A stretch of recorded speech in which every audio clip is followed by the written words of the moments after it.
अस्सलामुअलैकुम, क्या हाल है आप सब? क्या आई होप आप सब खैरियत से होंगे, खुश होंगे और मज़े में होंगे। हम भी बिल्कुल ठीक है अल्हम्दुलिल्लाह। इस वक्त जो नए हैं मेरे चैनल पे उनको वार्मली वेलकम। तो रमज़ान करीम आप सबको बहुत बहुत ज़्यादा मुबारक। अल्लाह ताला हम सबको खूब सारी इबादतें करने की तौफ़ीक अता फ़रमाए और सारी ही इबादत को हमारी कबूल फ़रमाए, आमीन सुम आमीन। तो आज मैं एक बहुत प्यारा और बहुत बेहतरीन किस्म का गिफ्ट ना रिसीव करी हूँ। एक्चुअली रमज़ान शुरू होने से 2 दिन पहले ना मैं मुफ्ती बैंक का बयान सुन रही थी एक, और उसमें ये था कि हम जितनी भी इबादत करने वाले हैं रमज़ान में वो पहले से ही हम प्लान करके रख लिए।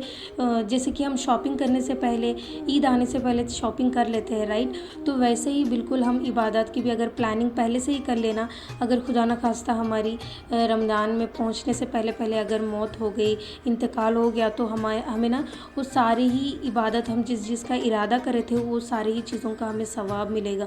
तो देखिए इस्लाम हमारा इतना बेहतरीन है कि हम नेकी के बारे में अगर सोचते भी है तो फिर नेकी लिख दी जाती है। तो फिर उसी वक्त ना मैं इरादा कर ली थी कि मैं इंशाल्लाह इस रमज़ान ट्रांसलेशन के साथ कुरान पढ़ूँ, लेकिन उर्दू मेरी बहुत ज़्यादा स्लो है, बल्कि उर्दू मुझे उतना परफेक्ट पढ़ने नहीं आता। अगर मैं परफेक्टली पढ़ने बैठूँ, समझने बैठूँ तो ना 1 घंटे में मेरी 2 से 3 पेजेस ही होना है। तो इसलिए मैं क्या सोची थी कि मैं रोमन इंग्लिश में ट्रांसलेशन इसका ऑर्डर करूँ और मेरे हस्बैंड के सामने इसका ज़िक्र करी, तो अल्लाह उन्हें बहुत ज़्यादा इसका सवाब दे और जज़ाए खैर दे उन्हें भी। तो बस ऑर्डर कर दिए थे ऑनलाइन, ये 2 दिन में मैं रिसीव कर ली हूँ। बहुत ही प्यारी खूबसूरत इसका प्रिंट हुआ था और बहुत खूबसूरत लग रही थी। बस इसे ओपन करने के बाद ना फ्रंट पेज पे ही अल्लाह के सारे नामा हैं, इसमें 99 नाम हैं। इंशाल्लाह ये भी रमज़ान में सीखने की पूरी कोशिश है जितना हो सकता है। और यहाँ पे देखिए अरबिक में है। अरबिक तो माशाल्लाह से अच्छे से पढ़ लेती हूँ मैं, लेकिन बीच में देखिए अगर आपको अरबिक नहीं भी आ रही है तो रोमन इंग्लिश में ना इसका अरबी लैंग्वेज में लिखा हुआ है और ये तर्जुमा यहाँ पे देख सकते हो आप रोमन इंग्लिश में। इसे जब मैं पढ़ रही थी ना मतलब इतना सुकून मिल रहा था और इतनी खुशी महसूस हो रही थी कि मैं खुद से भी तर्जुमा पढ़ सकती हूँ। इतनी उम्र हो गई है, एक दफ़ा भी मैं तर्जुमे के साथ कुरान नहीं पढ़ी हूँ। सुन ली हूँ मुफ्तियों से और बयान में सुन लेती थी, लेकिन वही होता है ना कि जब हम स्कूल जाते थे और यूनिवर्सिटी जाते थे तो वहाँ पे टीचर्स हमें ना लेसन्स पढ़ के सुना देते थे, तो हमें समझ में आ जाता था, लेकिन वो ज़्यादा देर तक याद नहीं रहता था। लेकिन घर वापस आने के बाद जब हम उसे लिख लिख के प्रैक्टिस करते हैं, फिर उसे बाय हार्ट करते हैं, तो उसके बाद ना हमारे दिल और दिमाग में बैठ जाता था।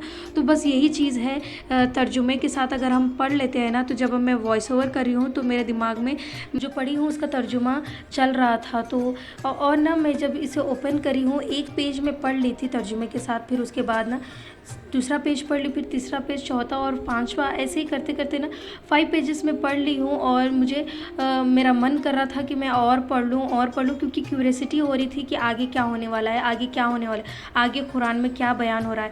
तो बस हमारी लैंग्वेज है और इसे पढ़ने में ना बहुत ज़्यादा मज़ा भी आ रहा था, इतनी खुशी हो रही थी।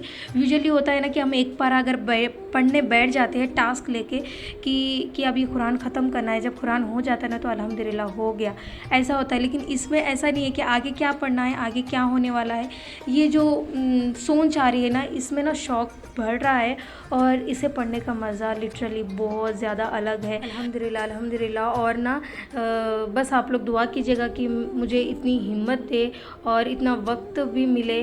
और कौनू ना एक्चुअली मैं 5 पेजेस के अलावा भी पढ़ सकती थी, लेकिन कौन उस वक्त उठ गए थे, फिर उन्हें उठ के खाना वगैरह देने का था और सता रहे थे, इसलिए मैं फिर रख दी थी। दोबारा से इसे पढ़ने का है और पढ़ते रहूँगी इंशाल्लाह। पूरा रमज़ान होने तक ना मैं इसे तर्जुमे के साथ मुकम्मल करने की पूरी कोशिश है। आप लोग भी दुआओं में याद रखिएगा। आई एम श्योर आप में से कई लोग तर्जुमे के साथ पढ़ लिए होंगे और समझ भी लिए होंगे। और बस जो भी नहीं पढ़े तो कोशिश कीजिएगा कि पढ़ ले उर्दू ट्रांसलेशन के साथ अगर आप लोग को आती है तो, वरना ये तो सहूलत है जो कि रोमन इंग्लिश में हमें कुरान भी मिल रही है, तो हम इसे लेकर भी ना पढ़ सकते हैं। और बस दुआ यही है कि हम इसे पढ़ें, समझें और अमल भी करें। आमीन आमीन सुम्मा आमीन। तो देखिए कुरान के आखिर में भी ना मोहम्मद के नाम है सल्लल्लाहु अलैहि वसल्लम, ये सारे नाम हैं। और आप पेजेस देख सकते हो, इसके टोटल कुरान के पेजेस ना 732 है। तो बस एक दिन में तकरीबन 25 से 30 पेजेस पढ़ने का इसका डिवाइड मैं करूँगी, करके ना उस हिसाब से डेली टास्क लगा के हम पढ़ लेंगे ताकि मुकम्मल हो सके। और ये सारे ही ना जैसा हमारा इंडेक्स होता था ना टेक्स्ट बुक्स वगैरह में, वैसे इंडेक्स है, पेजेस वगैरह है सूरह के साथ, ताकि हम आसानी से निकाल सकें। अगर आप लोगों को इसका लिंक चाहिए तो मुझे बताइएगा, फिर मैं डिस्क्रिप्शन बॉक्स में ऐड कर दूंगी। तो बस अब ज़ोहर का टाइम हो रहा था तो मैं नमाज़ पढ़ लूँगी, उसके बाद किचन में जाऊँगी। तो फिर आगे की भी रूटीन आप लोग देख लीजिएगा, बहुत ही ज़्यादा मज़ा आएगा, आप लोग को अच्छा लगेगा इंशाल्लाह। अच्छा तो गाइस ज़ोहर के बाद तकरीबन 3 बज रहे थे, उस वक्त मैं आ गई थी किचन में। और यहाँ पे मैं बना रही हूँ लजीज़िया खीर, जो कि मैं मिक्सचर बना कर रखी थी, जो रमज़ान प्रेप में बनाई थी। आप लोग पिछला वीडियो देखे होंगे, आई होप, नहीं देखे हो तो देख लीजिएगा। तो बस वही खीर की तैयारी कर रही हूँ। तो ठंडा होना ये बहुत ज़रूरी है इफ्तार तक, इसलिए मैं यहाँ पे ½ लीटर दूध ले ली हूँ। जब ये बॉयल आ गया था ना, तो उस वक्त मैं डाल दी हूँ 4 टेबलस्पून भर के इसमें इसका मिक्सचर। ओके जब तक ये बॉईल होता है ना, तकरीबन 5 to 10 मिनट्स इसे बॉईल करने देंगे हम स्लो फ्लेम पे, हाई फ्लेम बिल्कुल भी रखना नहीं है। तो जब तक वो बॉईल होता है तब तक हम बना लेते हैं रूह अफ़ज़ा, क्योंकि रूह अफ़ज़ा भी ठंडा होना ज़रूरी होता है इफ्तार तक। अच्छा तो जग में मैं यहाँ पे ले ली हूँ ठंडा पानी और साथ में ये डाल रही हूँ रूह अफ़ज़ा, जो कि हम सबका फेवरेट है। और रमज़ान में इफ़्तार में तो होना ही होना है, खजूर एक और दूसरा रूह अफ़ज़ा। ये 2 चीज़ अगर इफ़्तार में हो जाए ना तो फिर किसी चीज़ की आरज़ू नहीं रहती लिटरली। तो फिर देखिए यहाँ पे मैं ये डाल रही हूँ लेमन।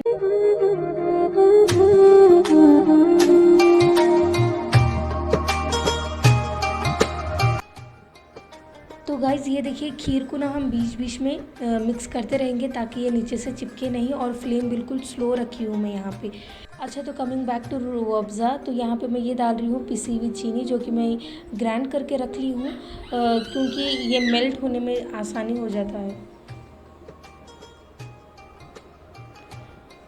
और साथ में ये डाल रही हूँ सब्ज़ा सीड्स, जो कि फालूदा सीड्स भी कहते हैं इसे, और इंग्लिश में इसे बेसिल सीड्स भी कहते हैं, जो कि अभी गर्मियाँ चल रही है तो ना बहुत ज़्यादा ज़रूरी होता है इसके, क्योंकि इसकी तासीर है गर्मी को निकालने की। और उसके अलावा देखिए यहाँ पे जग में तो मैं डाल दी हूँ, लेकिन मिक्स करने का तो मुझे दिमाग में आया नहीं था, तो फिर जो उल्थानी होती ना उससे मैं मिक्स करी हूँ।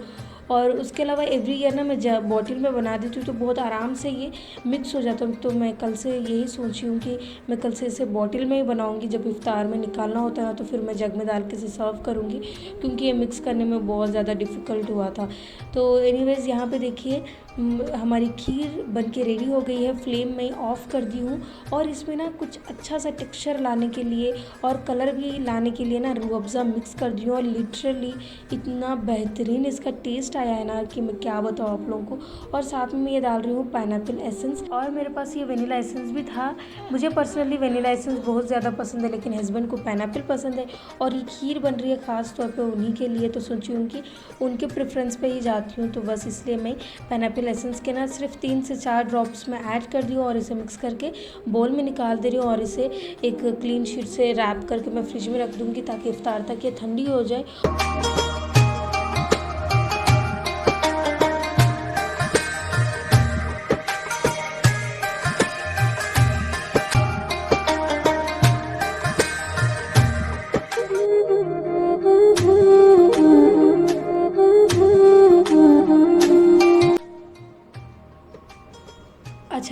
ये क्रॉकरी जो है ना, ये बहुत पहले से मेरे पास घर में पड़ी हुई थी, लेकिन इतना ध्यान में नहीं आया कि मैं इसे ना डेट्स खजूर वगैरह डाल के रखूं, ताकि दिखने में अच्छा दिखे, क्योंकि नई नई चीज़ें यूज़ करने में बहुत ज़्यादा मज़ा आता है रमज़ान में स्पेशली।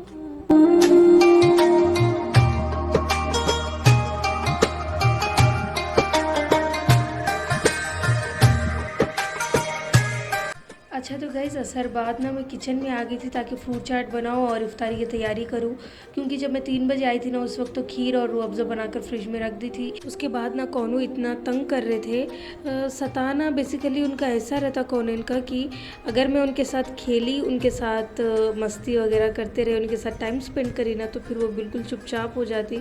उसकी कोई और चीज़ में तो अल्हम्दुलिल्लाह ज़िद नहीं है, बस मैं साथ होना उनके और मैं खेलते रहना उनके साथ और उनके साथ टाइम बिताते रहना, तो ना वो बिल्कुल साइलेंट रहती और बहुत ज़्यादा खुशी खुशी रहती। लेकिन ऐसा पॉसिबल नहीं है ना कि मैं कंटिन्यू उनके साथ ही मैं टाइम स्पेंड करते रहूँ।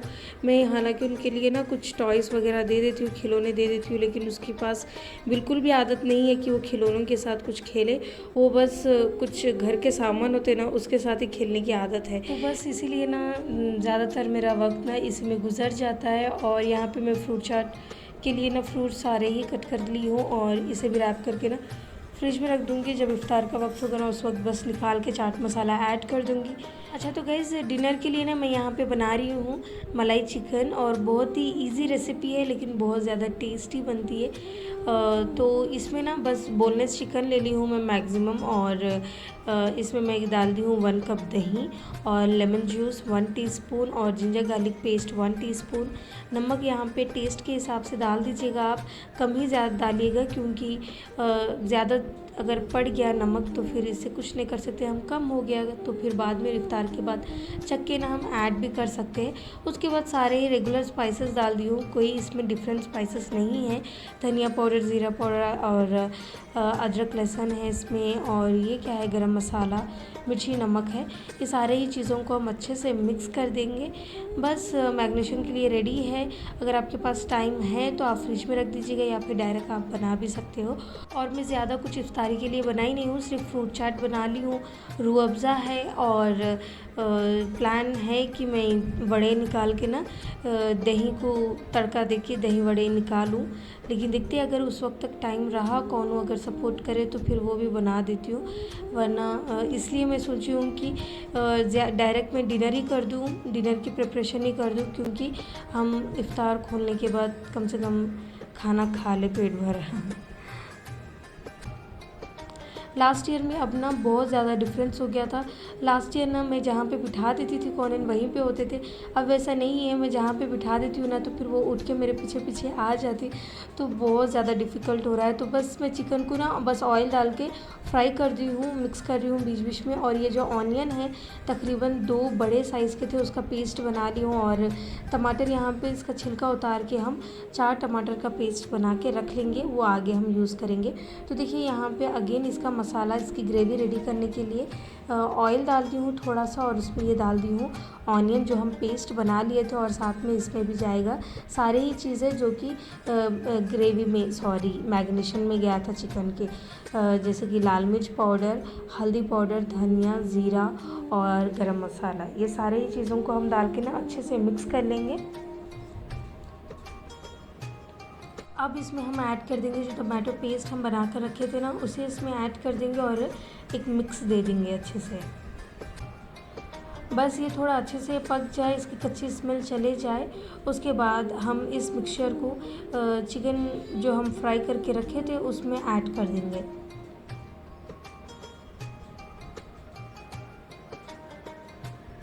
बस इसे हम ऐसे ही मिक्स कर लेंगे। उसके बाद हल्का सा पानी डाल के ना बस इसे पका लेंगे।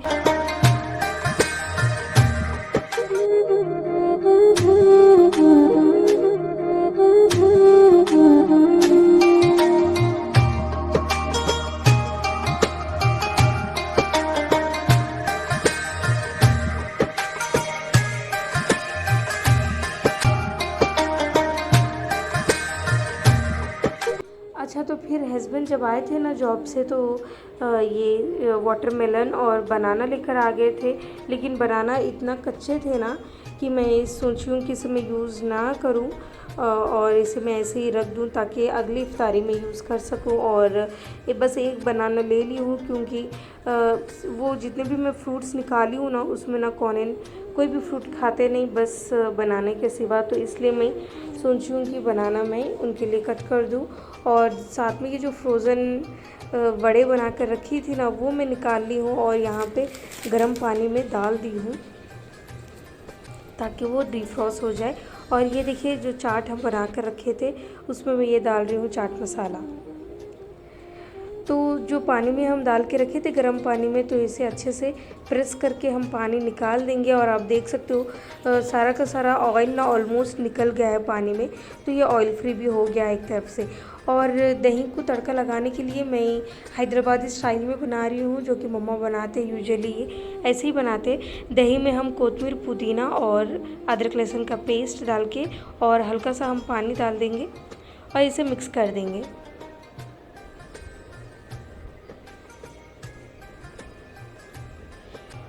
और बस तड़का देने के लिए ऑयल यहाँ पे मैं ले ली हूँ और इसमें हम डाल देंगे ज़ीरा।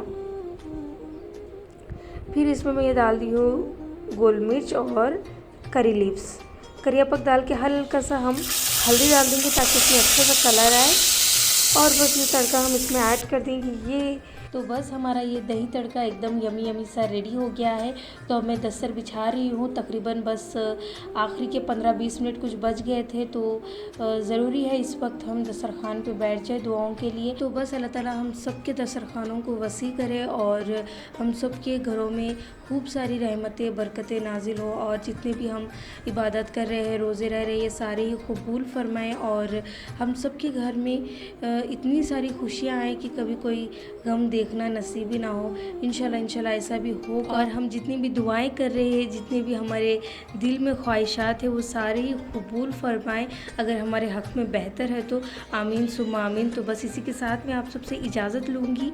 आप सब मुझे दुआओं में याद रखिएगा, मेरी फैमिली को भी दुआओं में याद रखिएगा और साथ ही साथ वीडियो कैसा लगा है मुझे कमेंट सेक्शन पे ज़रूर बताइएगा। अच्छा लगा हो तो इसे लाइक कीजिए, शेयर कीजिए ज़्यादा से ज़्यादा और सब्सक्राइब किए बगैर मत जाइएगा। अल्लाह हाफिज़, टेक केयर, बाय बाय।